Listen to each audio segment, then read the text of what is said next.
Eh bien salut tout le monde, aujourd'hui on se retrouve pour une nouvelle vidéo, mais...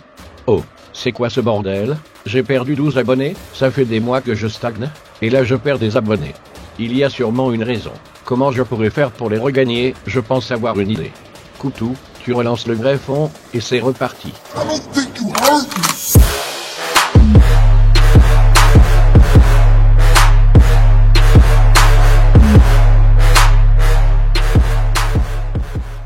Je suis tellement chaud, même vos darons, qui sont pourtant des chaudières de gamme, jalouses de ma chaleur. Aujourd'hui, on va parler de Masta EX, je pense que vous le connaissez, j'ai pas besoin de vous le présenter. Avant de lancer le premier extrait, je voulais dire qu'il doit cracher sur tout le monde, parce qu'il n'arrive pas à avoir sa place dans l'industrie musicale. Bon, passons au premier extrait. J'ai vu que j'ai reçu beaucoup de messages d'un lien d'une vidéo que je suis parti regarder, évidemment.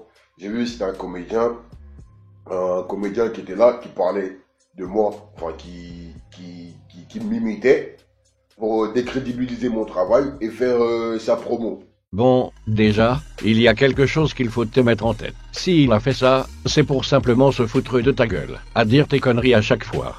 Oh là là, il y a des triangles, et là les symboles sataniques. Si tu cherches bien, tu peux trouver ça presque partout, donc c'est pas à cause de 2-3 triangles que quelqu'un est satanique. Arrête d'essayer d'embrouiller les auditeurs avec ton blabla. Tu sais que le public est jeune sur YouTube, et tu sais qu'ils sont bêtes, et qu'ils gobent tout. Et t'en profites. C'est un rappeur, un comédien qui est devenu rappeur. Qui vient de la planète des sodomisés. Il est venu comme l'autre là. Va me sodomiser par le système. C'est pareil, ils sont venus de la planète des sodomisés par le système pour venir décrédibiliser mon travail.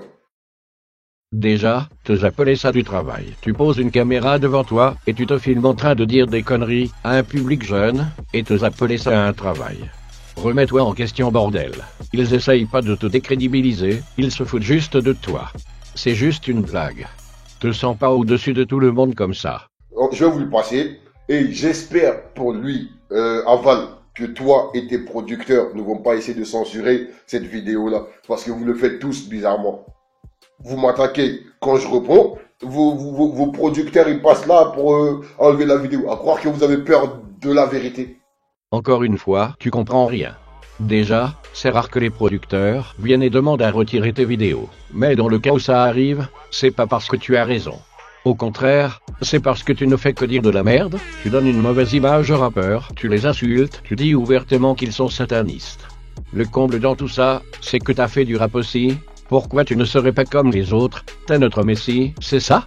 Non, c'est juste un mongol qui s'est foiré dans le rap et qui est jaloux du succès des autres. Je vais vous faire passer un certain nombre de paroles de cette musique de Aval là. Comment il s'appelle déjà le son? Mégalo ou méga, bref, un truc du genre. Juste un truc, arrête de faire ça. Arrête d'écorcher tous les noms des rappeurs et tous les noms des musiques. Tu le fais à chaque fois, t'as Alzheimer ou quoi? Et si vous me croyez pas, bah allez vérifier sur ses autres vidéos. Il le fait à chaque fois.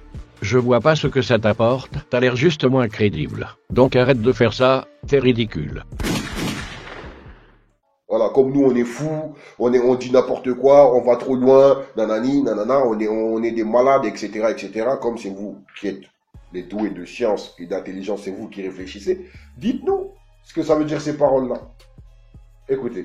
Aucun problème. Je tiens à dire avant de commencer que je vais m'aider un peu de Genius et que je ne vais pas mettre les extraits musicaux pour éviter de me prendre les droits d'auteur. Déjà, le thème de ce son est la surconsommation. Avant de sortir Megadose, Valdé a mis des courtes vidéos sur FB où il consommait des produits bien connus du grand public et il exagérait ses réactions. Déjà, j'imagine que ça, Masta, tu le savais pas. Donc, ici, y a pas trop de trucs à expliquer. La stratégie ici, c'est celle de la société de consommation, qui te force à consommer de plus en plus. La porte représente évidemment la sortie de cette société de consommation, mais elle est close, et risque de le rester, donc idiot comme tu es, tu vas te forcer à consommer, d'où le « augmente ta dose ». Ici, la première phrase représente juste un petit rituel qu'ont les rappeurs américains. Cela consiste à verser de l'alcool par terre pour honorer leurs frères morts. La suite est en rapport avec le consumérisme. Valdé dit simplement que les humains sont rabaissés au simple état de producteurs-consommateurs, qu'ils peuvent faire tout pour un travail qui leur permettra de pouvoir s'engraisser. Et on ferait ça sans se poser de questions, tellement on est à fond dans cette société de consommation. Je sais que ça devient plutôt chiant, que j'explique tout, donc je le fais encore une fois. Et ensuite on termine Mazda EX. Alors, la colombe, ça représente évidemment la paix. Et elle est amiantée, toxique, ce qui pourrait représenter les prétextes qui servent à déclencher des conflits militaires. Ensuite, les addictions c'est simple, c'est tout ce qui est tabac, alcool, médicaments, tout ça serait manigancé. Et pourquoi? Eh bien pour faire du fric. Et enfin ce qui alimente la frustration, c'est les médias. À ne jamais rassurer le consommateur, à lui faire peur et lui mettre des pubs en pleine gueule. Bon, je vais en rester là pour l'analyse du texte. Vous pouvez vous faire une bonne idée du reste, grâce à Genius. Et avant de vous quitter, je tenais à dire qu'il ne faut pas voir le mal partout. Qu'un rappeur ne parle pas de drogue pour inciter à en consommer, mais plutôt pour dire que ça leur a permis d'en arriver là, comme pour PNL, ou alors qu'il faut s'en méfier, comme dans Megadose. Bon, pour Megadose, les drogues sont plutôt le tabac, l'alcool et les médias. Mais vous avez l'idée, les rappeurs ne font pas la promotion du diable, ils ne font que passer un message, car c'est à ça que sert le rap. Et même si le message ne vous concerne pas, tant qu'il est bien dit, il faut arrêter de critiquer sans aucune raison. J'ai fini pour aujourd'hui, n'hésitez pas à m'aider en envoyant cette vidéo à Mazda EX, et sinon, je vous dis à bientôt pour une nouvelle vidéo, sûrement pas comme celle-ci, parce que le script m'a demandé plus de 3 heures. Allez, à la prochaine les potos.